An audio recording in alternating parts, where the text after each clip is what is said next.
The restaurant was warm and softly lit, but Ethan Cole still felt the cold sting of embarrassment as he stared at the crumpled $50 bill in his hand.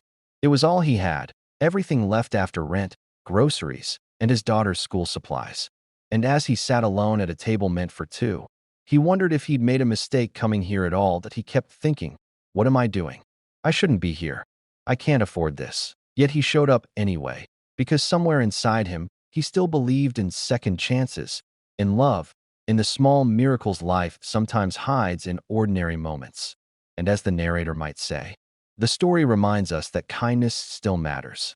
Ethan wasn't the kind of man who complained. As a single father raising an 8-year-old girl, Mila, he worked long hours as a delivery driver, juggling shifts just to stay afloat. Tonight's blind date had been arranged by a co-worker who insisted Ethan deserved something good, something just for himself. But walking into an upscale restaurant with only $50 felt like stepping into a world he didn't belong to. What Ethan didn't know, sitting just a few feet away, was someone who would change everything. To at a corner table, a woman in her late 30s quietly observed him. Clara Wynn, CEO of one of the fastest-growing wellness companies in the country. She was known for her intelligence, her philanthropy, and her ability to read people. But tonight, she wasn't here to study business trends. She was here trying to forget her own loneliness. And yet, somehow, her attention kept drifting back to the nervous man at the table across from her. She saw the way Ethan smoothed out the $50 bill under the menu. She saw the way he rehearsed a smile as though preparing for disappointment. She saw the tiredness in his eyes, the kind only single parents carried. And without knowing why, she felt a pull in her chest, a quiet ache for the story behind that weary smile. Minutes passed. People entered, couples laughed, and Ethan waited. His blind date never came. He checked his phone again. Nothing. No message, no apology, just silence. A hollow kind of silence that echoed through the decorated dining room far louder than the clinking of glasses. Finally, he waved the waiter over with an embarrassed half-grin. I'll just take a glass of water. I won't be staying long. The waiter nodded kindly, but Ethan still felt the weight of eyes on him. He didn't realize they belonged to Clara. She watched him close his eyes for a moment, as though gathering every piece of dignity he had just to stand back up. And then came the moment that changed everything. When Ethan reached for his wallet to pay for the water, the waiter stopped him and smiled. Sir, your bill has been taken care of. What? I didn't order anything yet. The waiter stepped aside, revealing a small white card folded neatly on the table. Ethan picked it up with trembling fingers. Everyone deserves to be shown kindness. A friend. Ethan blinked, confused, glancing around the restaurant for who could have done it. But no one met his eyes. He felt a strange warmth in his chest, soft, unexpected, like someone had just seen him when he thought he was invisible. He left the restaurant quietly, stepping into the cool evening air, not knowing the night wasn't over.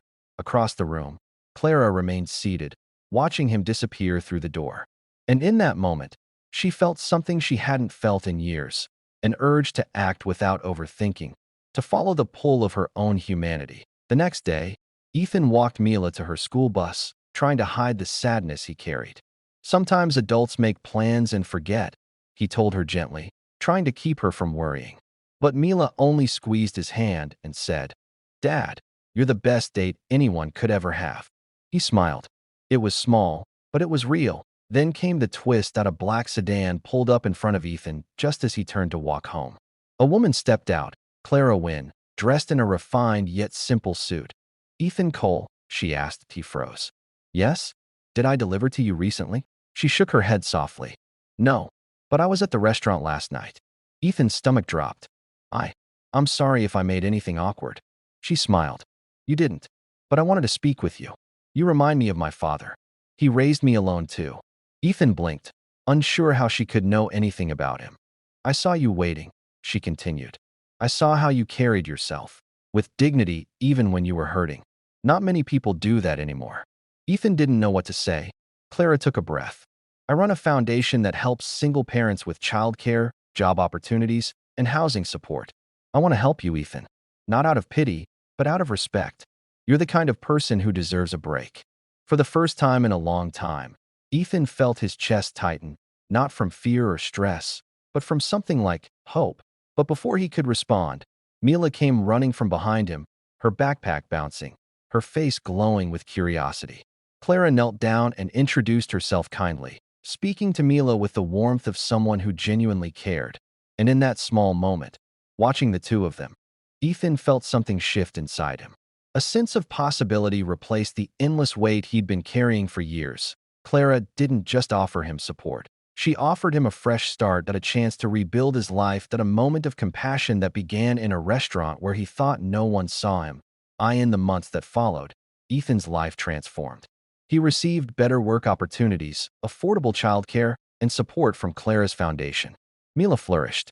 Ethan finally slept at night without worrying how he would make it to the next month. But something even more unexpected happened. Clara remained in their lives, not out of obligation, but out of choice. Conversations turned into friendship. Friendship turned into connection. And connection slowly, beautifully began to feel like something more. Ethan had walked into that restaurant believing he didn't measure up.